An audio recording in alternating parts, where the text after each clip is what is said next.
Okay, picture this. It's July 2nd, 2025. We're up in the Nandi Hills, Karnataka. Beautiful spot, right? Absolutely stunning, Chikkaballapur district.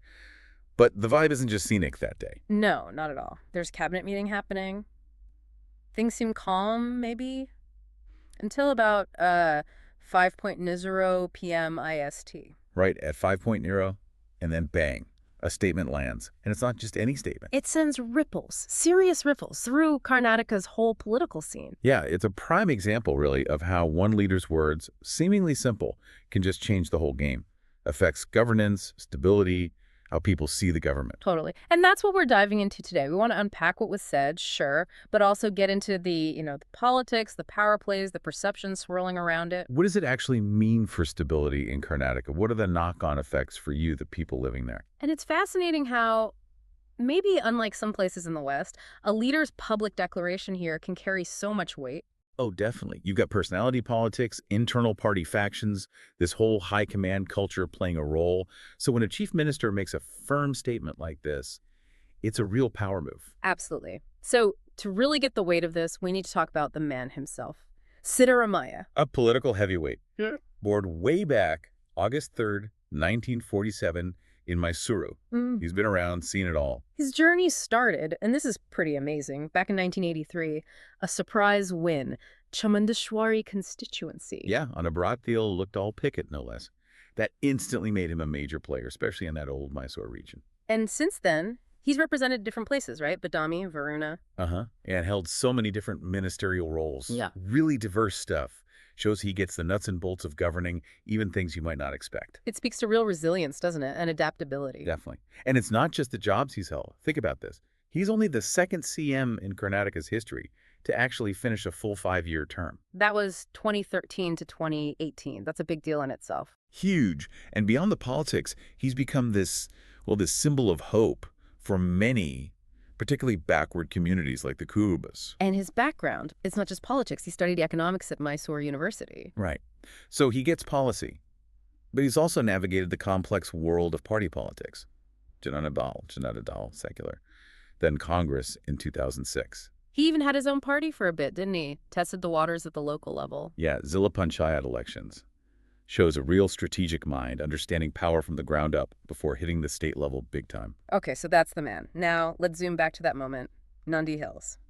July 2nd, 5:11 p.m., cabinet meetings wrapping up, or maybe pause. And someone asks him directly, the question that's been hanging in the air, will you be chief minister for the full 5 years? And his answer, no beating around the bush. Just, yes, I will be. Why do you have the doubt? Wow, that's a direct.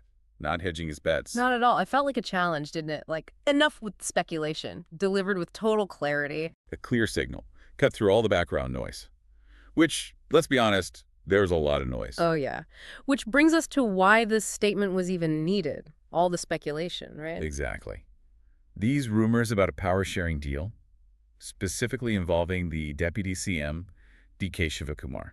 The idea that Shivakumar would take over the CM chair maybe halfway through the term, after 2.5 years. That's the one. And these rumors weren't new. They've been swirling, really, ever since the Congress Party's big win back in May 2023. When they got that strong mandate, 136 out of 224 seats, a clear victory. A very clear victory.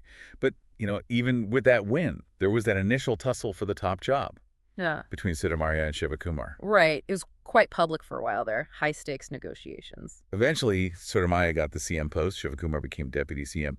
But those whispers about a prearranged handover, they just lingered. Fueled by hints from some party insiders, maybe. And just the usual political gossip mill. Absolutely. Political chatter loves uncertainty, doesn't it? It thrives on it. So, naturally, this persistent speculation led to a whole lot of reactions. Let's talk about DK Shivakumar first. What was his position just before Siddaramaiah's big statement?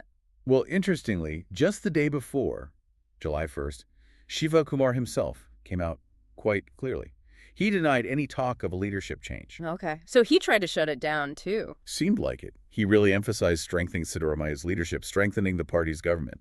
Said that was the focus. And he had a sharp response to the opposition fanning the flames, didn't he? He did. When asked about their claims, he basically shot back, "Are they our high command?" Ooh, pointed. Very. A clear message. This is our party's business, not yours. asserting that internal party control. Which leads us perfectly to the opposition's role in all this. Parties like the BJP, JDS, leaders like BJP, R. Ashoka. They were definitely stirring the pot, Yeah. constantly hinting that a change was coming, that things were unstable within Congress. Trying to create that narrative of instability? Exactly. It's a classic political tactic, isn't it? Keep suggesting there's trouble in the ruling camp. Hope creates real trouble, or at least damages their image. Like throwing mud and hoping some of it sticks. Pretty much. But it's important to note, these claims, they consistently lacked substance. No concrete evidence ever really emerged. More noise than signal, perhaps? You could say that, but noise can still have an impact. True. Now let's look inside the Congress party itself, because it's not just external pressure, is it? No, definitely not.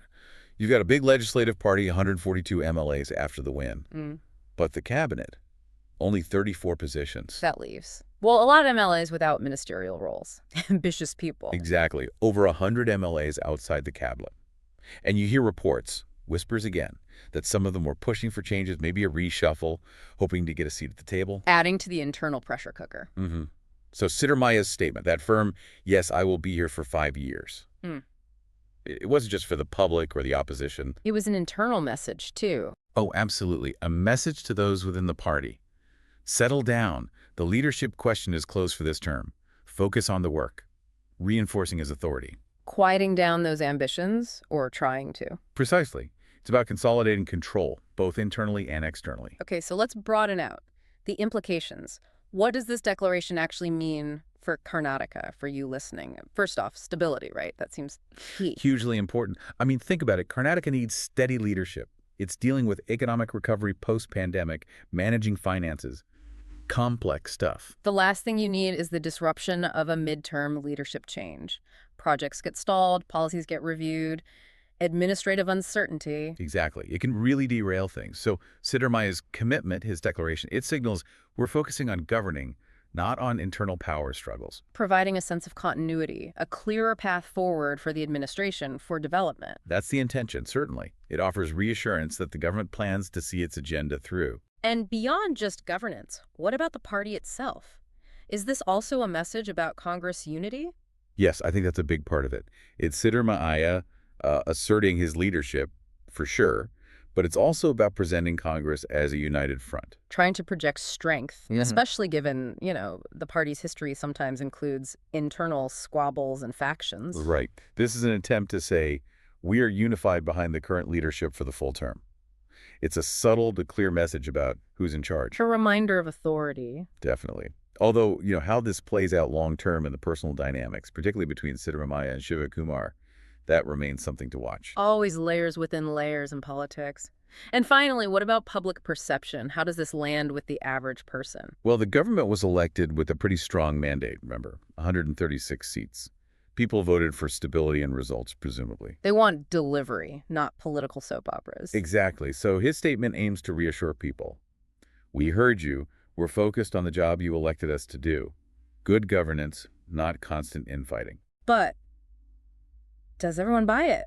Is there still skepticism? Oh, there's always skepticism in politics, isn't there? Yeah. While the statement might calm things down within the party for now, public opinion is often more complex. Trust is hard-earned. And easily lost. Yeah. You saw mixed reactions, didn't you? Online, on places like X.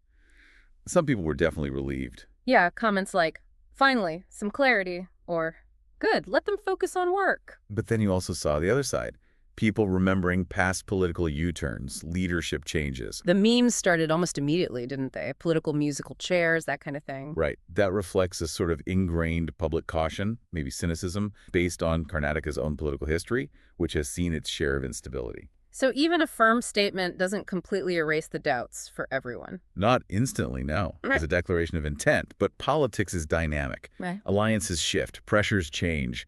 It's one moment in an ongoing story. Okay, so let's try and sort of recap the core tension we've explored here. You have Siddaramaiah drawing a very clear line in the sand.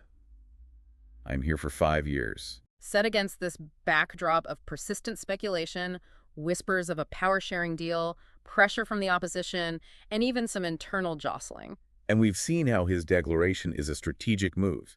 It's aimed at ensuring stability for the state, projecting party unity and reassuring the public that the focus is on governance. But the political chessboard in Karnataka, it's always in play, isn't it? Things keep evolving. Absolutely. That relationship between Siddaramaiah and DK Shivakumar, that's going to remain a key dynamic to watch, no question. And ultimately, the Congress Party's ability to actually deliver on its promises, that's what people will judge them on. At the end of the day, yeah, performance matters more than pronouncements.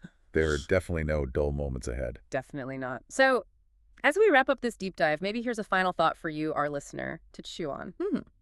In this really high-stakes game of politics, when a leader makes such a firm declaration, draws that line in the sand, is that really the final word? Is the conversation over? Or is it just the start of a whole new chapter, a chapter in a story that's still very much being written? Exactly. We'll certainly be watching as Karnataka's political saga continues to unfold.